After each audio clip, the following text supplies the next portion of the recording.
வணக்கம் ஸ்டூடெண்ட்ஸ். இன்றைக்கி நம்ம பார்க்கக்கூடியது 12ஆம் வகுப்பு கணக்கு பதிவியலில் 5ஆம் பாடம் கூட்டாளி சேர்ப்பில் முதல் கணக்கு. அருள் மற்றும் அனிதா என்ற கூட்டாளிகள் லாப நட்டங்களை 4:3 என்ற விகிதத்தில் பகிர்ந்து வருகின்றனர்.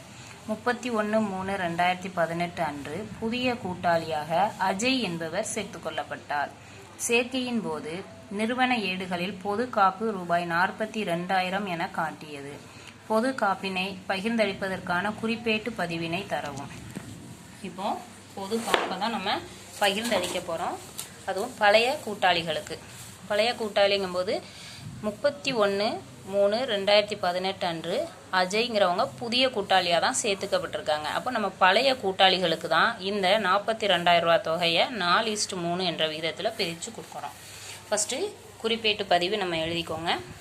குறிப்பேட்டு பதிவில் நாள் காலத்தில் எழுதும் பொழுது 2018 மார்ச் 31. நம்ம எப்போதுமே ஆண்டு முதல் எழுதணும், அடுத்து மாதம், அப்புறம் தேதி.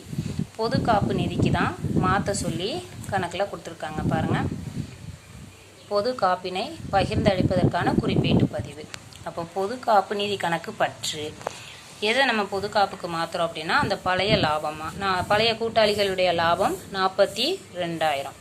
இப்போ கவனிங்க, இந்த 42,000 4:3ங்கிற அடிப்படையில் கொடுக்குறோம். அப்போ 4:3னா 4 + 3 = 7. முதல் கூட்டாளிக்கு 7ல் 4 பங்கு, இரண்டாவது கூட்டாளிக்கு 7ல் 3 பங்கு. அப்போ இந்த 42,000 முதல் கூட்டாளிக்கு 4 பங்குங்கும்போது 4/7. 4 7 6 42. மீதி இருக்கக்கூடிய தொகையை இதையும் பெருக்கிறோம். 6 4 24. அப்போ 24,000. அப்போ அருளுக்கு எவ்வளோ வரவு வைக்கிறோம்? 24,000. அடுத்து அனிதாவுக்கு 42,000 × 3/7. அதே மாதிரி 6,000. 6 3 18. 18,000.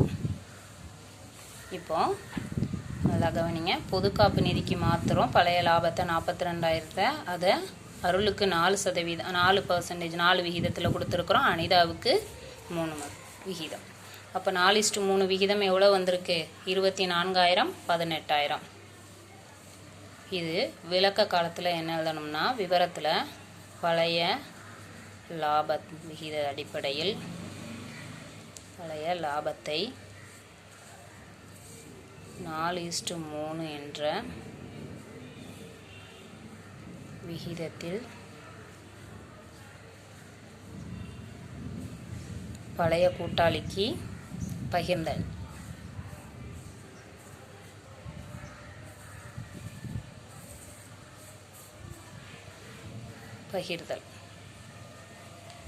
பகிர்ந்து கொடுக்கப்பட்டது.